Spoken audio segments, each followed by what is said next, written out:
So for those of you out there, Randall from Recess, that ass kissing person. That's who he is. So for those of you who work in a corporate job, sit at a desk, or whatever the setting is, you work in a corporate job.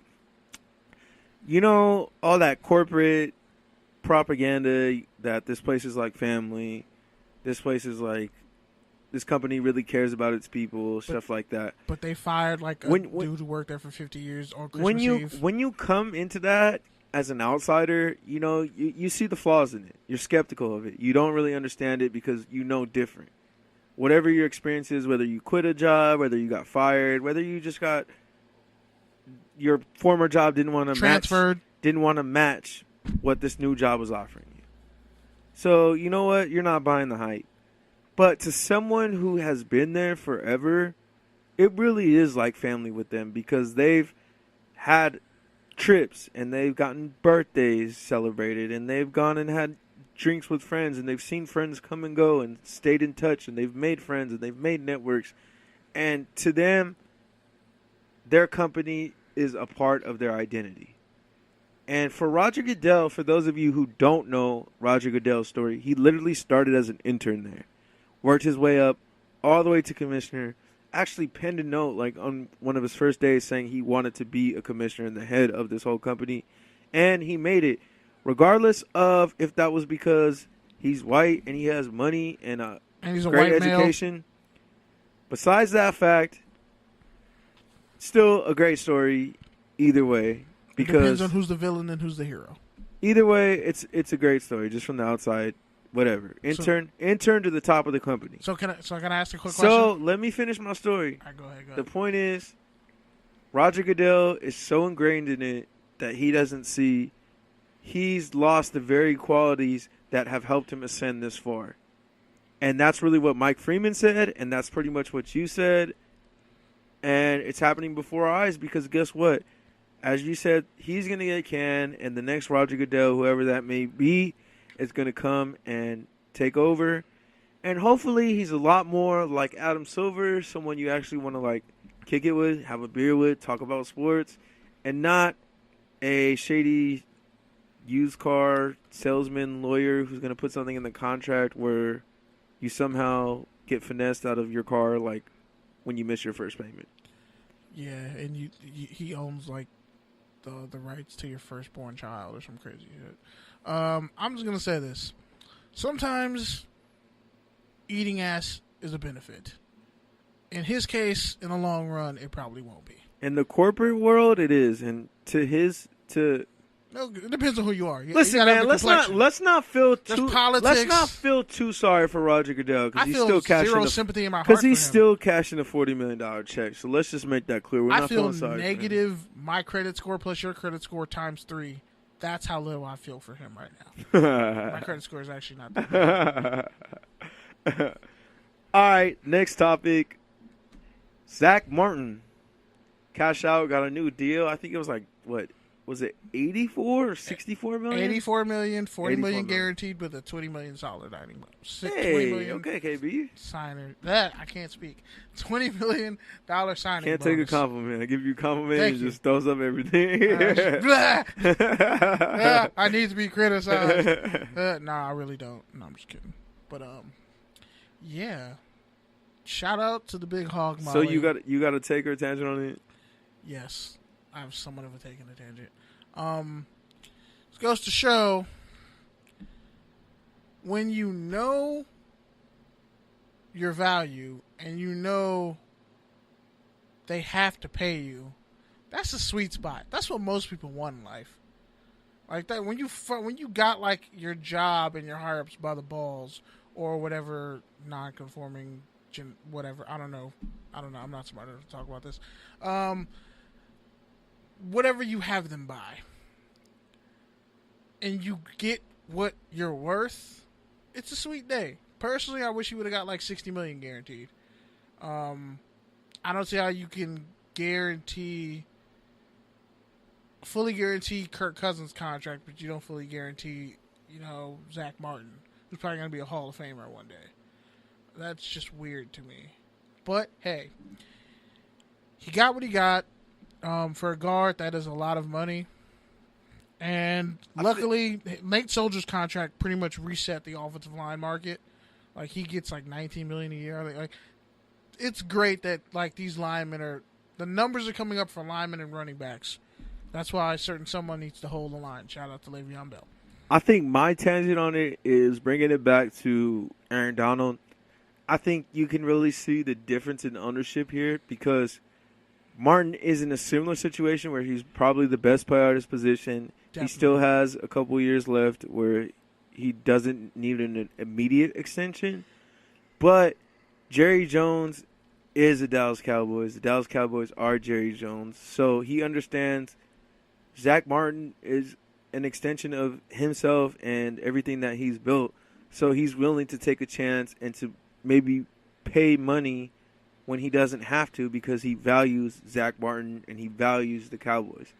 Kroenke, on the other hand, is a businessman with 3 professional teams and building probably the greatest sports architecture facility known to human existence at this point. Is seeing Aaron Donald as an investment and saying, maybe I don't need to do this right now. Maybe I don't need to do this, period. And I think that's really the difference between the businessman and the football man. Are they both? Yeah, somewhat. There's a Venn diagram there that has some characteristics in the middle. But really, you can just really see the difference between that in these 2 examples. Because you rarely get what you want in life. You usually get what you negotiate for, what you just choose to settle with and make the best of. So, get your money. Have no shame about it. All right. This is one I've been wanting to talk about. Drum roll. Lamar Jackson. Lamar Jackson. We've been talking a lot about Lamar Jackson over the existence of this podcast. And he's in the news again this week. Apparently, the Baltimore Ravens are working Lamar Jackson into the offense with Joe Flacco on the field, as well as Wildcat and additional special formations for him. So, KB, do you have a take or a tangent on Lamar Jackson playing with Joe Flacco at the same time? Okay, just I'm going to just fire off a couple warning shots.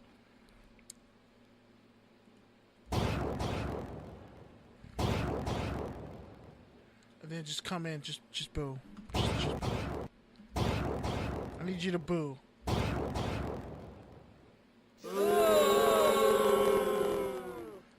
All right.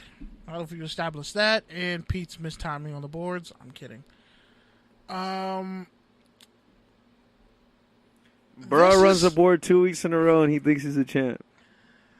Nah. Good for you for finally getting some self-confidence, man. Wow, Proud of you. Don't do that. Proud of you. Don't do that. Don't try to little brother me and I'm older than you. I'll smack the shit out of you right now. 2 months and what? 10 I got days? here first. I saw the light first. Respect your elders. All right? Anyway. When I saw this, all I could think of is, wow. You know when somebody says... I remember when Adrian Peterson said, the NFL is kind of like a slave plantation and everybody gave him shit for it. I think we kind of all owe Adrian Peterson an apology. This again. No. Now, it would be different if, the Ravens didn't have a history of actually doing stuff like this. Like having quarterbacks do some gadget plays or whatever, flea flickers, whatever. They did it with Troy Smith when he was a rookie, I think, and it worked with Joe Flacco.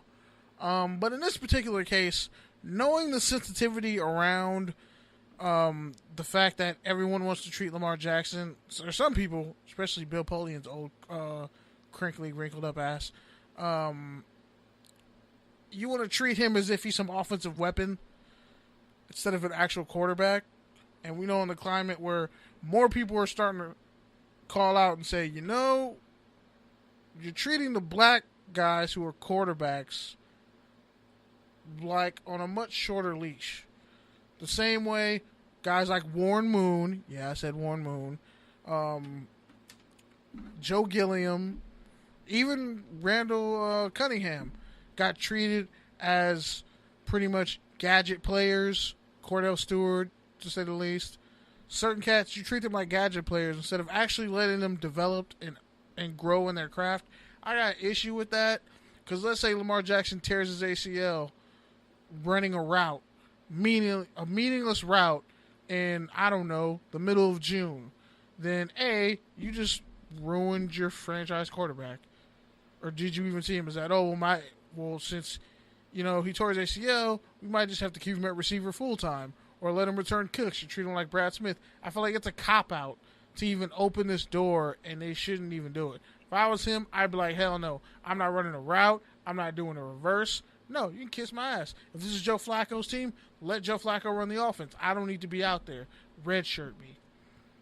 Do what you did with Deshaun Watson. They weren't out there running reverses with Deshaun Watson. Like, yeah, he's athletic too.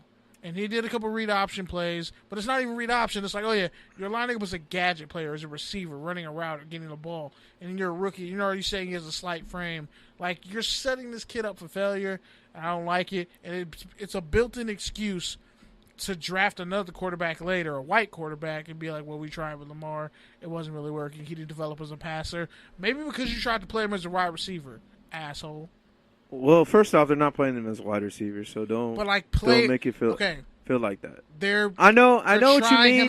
I know what you mean. Plays, I know what you mean, whatever. but that's not what it is. It's not too far off, but it's not exactly that. It's what they did with Vic when he first came back. They had a couple packages for him.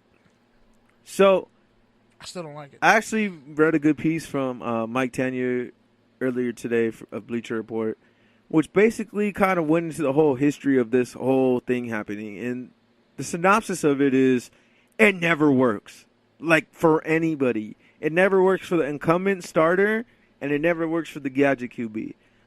Like, with even the exceptions, such as Colin Kaepernick and Alex Smith, we saw how Colin Kaepernick's career got derailed at the end. And even with Michael Vick and Donovan McNabb. Like, don't forget they shipped McNabb out for Kevin Kolb, not for Michael Vick.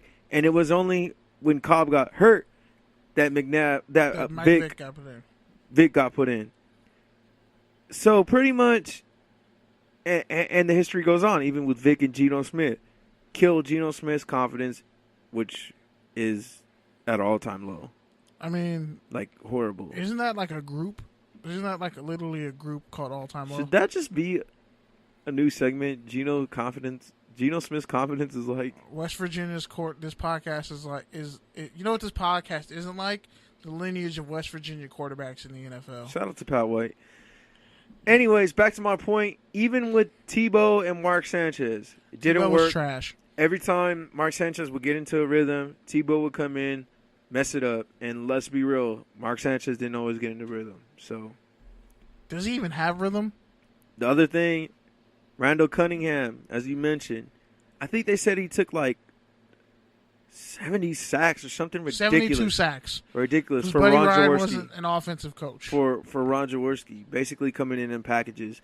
So pretty much this never works. As you said, it typecasts him. And even beyond that, the point that Tanier made at the very end of the article is it proves that Flacco is what is desired, and Lamar Jackson and his athletic skill set is something different. And you don't want his mind, you just want his body. Because Flacco's low-key been trash for a couple of years. And really, there's even reports about him not going the extra mile throwing with receivers. So it's like he got his money, he chilling. Him and Matt Ryan, you could kind of say, you weren't really elite. You just packed up stats and played great at the right time. All right, next one. I'm pissed about that. I hope they don't really run a play with him out there. Larry Johnson and Clinton Portis, man. Shout out to 2000s running backs. We love to talk about them any chance we get. Mid-2000s.